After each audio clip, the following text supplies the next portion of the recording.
கோடை காலத்தை முன்னிட்டு கோவை மாவட்டம் தொண்டாமுத்தூரில் மாற்றுப் பயிரான தர்பூசணி சாகுபடியில் அதிக அளவு விவசாயிகள் ஆர்வம் காட்டி வருகின்றனர்.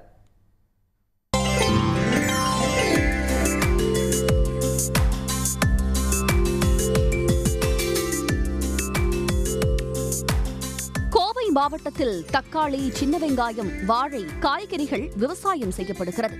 குறிப்பாக கோடை சீசனில் மேட்டுப்பாளையம், காரமடை பகுதிகளில் தர்பூசணி சாகுபடி அதிக அளவு செய்யப்பட்டு வருகிறது.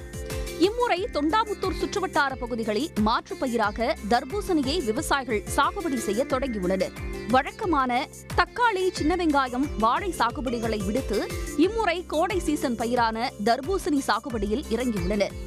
தர்பூசணி 55 நாட்கள் பயிராக ஏக்கருக்கு 50,000 ரூபாய் வரை செலவு செய்யப்படுகிறது. நல்லா உரம் விட்டு மருந்து அடித்து ரெகுலராக பார்த்துட்டு இருக்கணுங்க.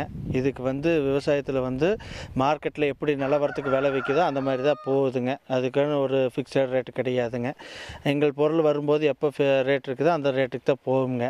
மொத்த வியாபாரி மொத்தமாக கிலோ கணக்கில் பேசி அவங்க எடுத்துக்கிறாங்க. அவங்க மற்ற பக்கம் ரெகுலராக கொண்டு போய் அவங்க சப்ளை பண்ணுறதுல சப்ளை பண்ணுறாங்க.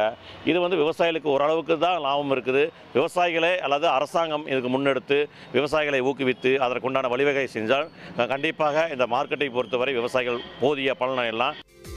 இந்நிலையில் தொண்டாமுத்தூர் வட்டத்தில் யானைகள், காட்டுப்பன்றி தொல்லை பெரும் பிரச்சனையாக இருப்பதாக விவசாயிகள் தெரிவிக்கின்றனர்.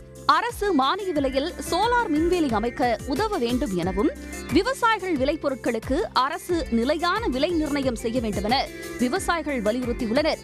சன் செய்திகளுக்காக கோவையில் இருந்து ஒளிப்பதிவாளர் காளினுடன் செய்தியாளர் தென்னிலவன். உடனுக்குடன் செய்திகளை தெரிந்து கொள்ள சன் நியூஸ் பெல் ஐகானை கிளிக் பண்ணுங்க.